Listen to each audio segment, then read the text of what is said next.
Hi, this is section 6.2, part 2. What we're doing is looking at cross-sectional areas. Before we had cross-sectional areas that were dealing with rotations. And so those rotations gave us circles which turned into discs because we had a width to them as well. And now what we want to do though is we want to grow things out of some sort of base.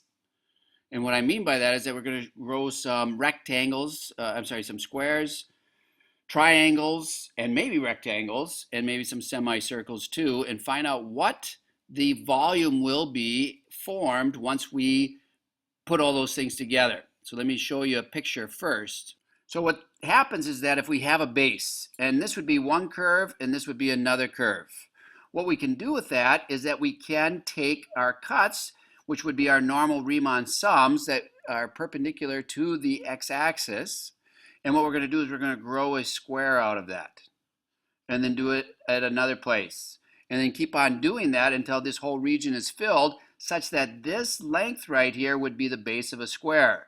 Now if you notice, if you get in tight here, the base will be very small. If you get out here, it'll be bigger or the biggest in this region. And so it'll vary over the interval that we're talking about. So what does this look like? Well, I have a nice little model here. And so what happens now is that we have the same exact figure, and this is the base, and we've grown these squares out of them. And on the 2D, looking at 3D might lose some of that effect, but what we are doing is we are growing these squares out, and notice that this base covers that whole length from top to bottom. And then we also make the square that grows out of it. And then we grow another square. Now if we could fill this in with all of these squares, then we would get a nice smooth solid that would be contained with this base area as the, well, it is the base area, it's the base. And so what we want to do is try to find out what this volume will be.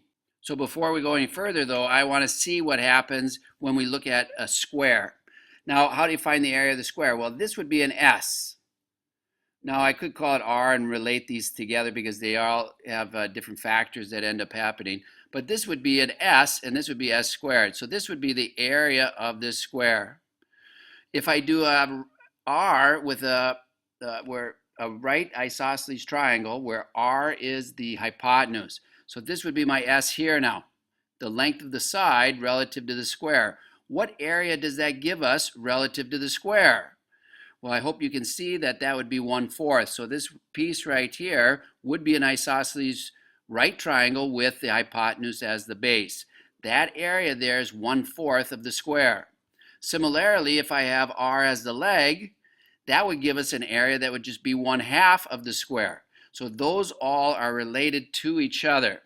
So if I have this, the area of this figure, this triangle would be 1/4 of what the square would be. This one right here would be 1/2 of what the square would be. And if we can relate those together, that makes our job a lot easier down the road. So back to my three-dimensional figure here. Here's the squares that are growing out of the base. What I want to do is find that volume. Well, what we do then is we use the great summing machine. So what happens is that if I take the integral from a to b of my area, which in this case would be the area of a square, and then I need my dx because that would be the thickness of each one of these cuts. And so now we just have a thickness that's like a piece of paper, but that would be your delta x, would be the thickness of this paper. And delta x then with the integral turns into dx. So how many dimensions do I have here? Well, area would be 2 dimensions. And dx would give me my third dimension. So I have 3 dimensions total. Then this is the great summing machine. This adds everything together. So on my interval from a to b, what am I adding up? Well, I'm adding up the area of all these squares multiplied by some little width, 3 dimensions, which would give me overall my volume. And so that's what we're doing here. So let's just go ahead and find the volume of this one that has squares growing out of the base. I have the 2 equations. The 2 equations for the base would be y1 and y2. Since this one is a parabola opening down, this would be my y2, this would be my y1. So what you want to do then is find out what the length of this base is, because that would be one side of the square that will grow out. And when I grow this out, I'm going to have a square that looks like that. So this is my S. And so when I set this up, a to b of a of x dx, what happens now is that my area, how do you find the area of a square? It's just going to be s squared. Well, what is the length of s? Well, it's going to be top minus bottom. So that would be my y2 minus my y1. So what happens with these squares is that I'm going to go from 0 to 8, because that's where my interval runs from, the bounded region between these two curves. And then now the area. How do I find the area, or how do I find this length of s? Well, it's going to be your y2 minus your y1 quantity squared. That would be, this inside is the length of the base. Sorry about that. This inside is the length of the base. And then this would be the squared for the area formula. And so this would be times dx. So S is equal to y2 minus y1. I plug it in here, and this is going to add up all of these squares that I have in my figure. And so it's going to be this square and then times a width, which gives me volume. And so that would give me my answer. Doing the algebra of the top minus bottom, quantity squared, I get this right here. And so I want to find that volume then. And then you can go to your calculator. And when we do punch it into the calculator with the squared, we get 614.4. I did this one, I forgot the squared, which is a common mistake. I got 64. This one up here is wrong. This one right here is correct, because how do I find this? Well, this is the area, side squared dx, which gives me the volume then. And then we sum them all up. So this is the volume created if we have squares. Now what I was trying to do earlier was relate the squares together with the the triangles. So if I look at this one has isosceles right triangles with a hypotenuse as the base. If we compare the areas, here for instance would be a square. And then if I look at this is an isosceles right triangle, and then this would be the hypotenuse as the base. I can turn this over. Well, how does this area compare to the whole square that I do have? Well, it's going to be 1/4.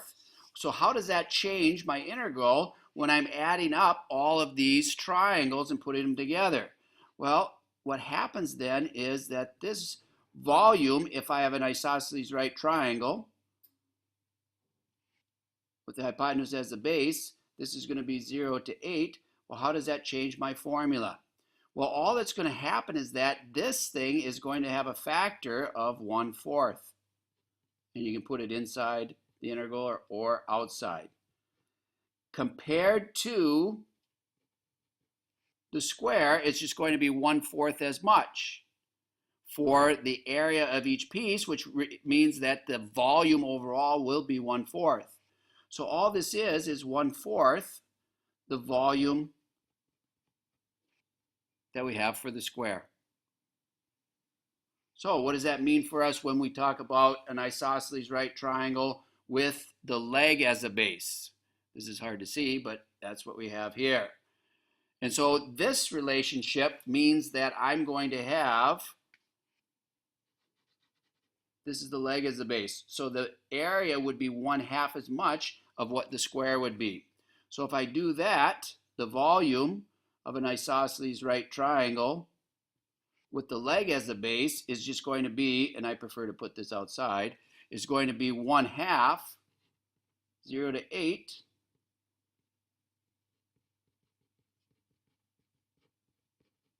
of the square.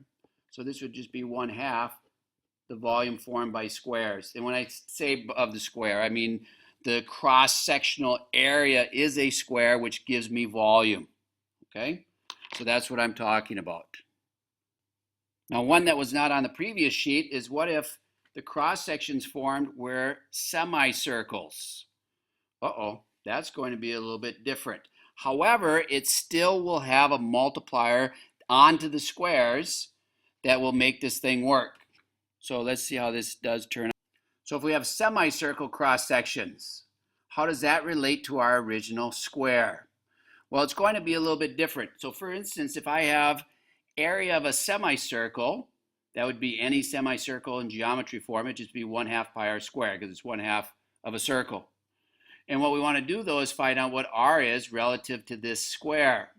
And so this whole thing is the cut, which would be the diameter. But we need the radius. So what happens is that r is equal to 1/2 rs when we talked about what happened in the square before. So now what happens is that my area of this semicircle is going to be 1/2 pi and then 1/2 s quantity squared. And so if I sort this all out, this is going to be pi over 8 times s squared. So above what we had a multiplier for this isosceles right triangle to be 1/4, this one to be 1/2. Now for the semicircle, my multiplier is just going to be pi over 8. And that's what we have. And so if we had to do this out for this previous example, the volume formed by semicircles is just going to be pi over 8, 0 to 8 of my same integral. So then here is the integral for the squares, and all I do is put the multiplier out in front for this. Now there is one last one that I'm not going to go into detail, but it would be the volume of cross sections forming a solid such that they are an equilateral triangle. That multiplier would be square root of 3 over 4. And then the whole integral 0 to 8. This, okay, quantity squared. I'm not going to put that in. But the multiplier for equilateral triangles would be square root of 3 over 4. You can go through that in class if you want. So in summary, volume with cross sections is formed by taking the area, multiplying it by some sort of width, which gives me 3 dimensions, and then summing them up with the great summing machine known as the definite integral. That overall would give me my volume. And then we have these different coefficients. So if we can find the square by finding the length of the side and just squaring it. And then once we do that, we could do all of these other ones. And so hypotenuse as a base, 1/4 is the factor. And then this one would be the leg as the base would be 1/2. If I had a semicircle, it would be pi over 8. And if I had the equilateral triangle, the factor would be square root of 3 over 4. Now you'd have to take these areas though and put them in here now for this. So really all you do is find the area of the square, put it in, and then use the multiplier to figure this out. Now what they will ask sometimes too is that, oh, I got a rectangle that's 5 times the length of the base. Something like this. Well, the area of this would just be 5s squared. So you'd have to interpret what's going on here rather than just memorizing these different values. You'd have to use your ideas of geometry and area in order to sort that out. Okay, so that's this right here. And then this 2003 example, I'll probably try to do in another video as a separate item. But this is cross-sectional areas that form a volume, and we want to find the volume of those figures.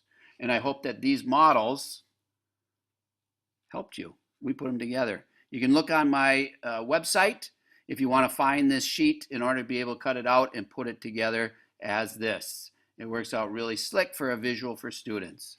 Thank you very much. Have a great day.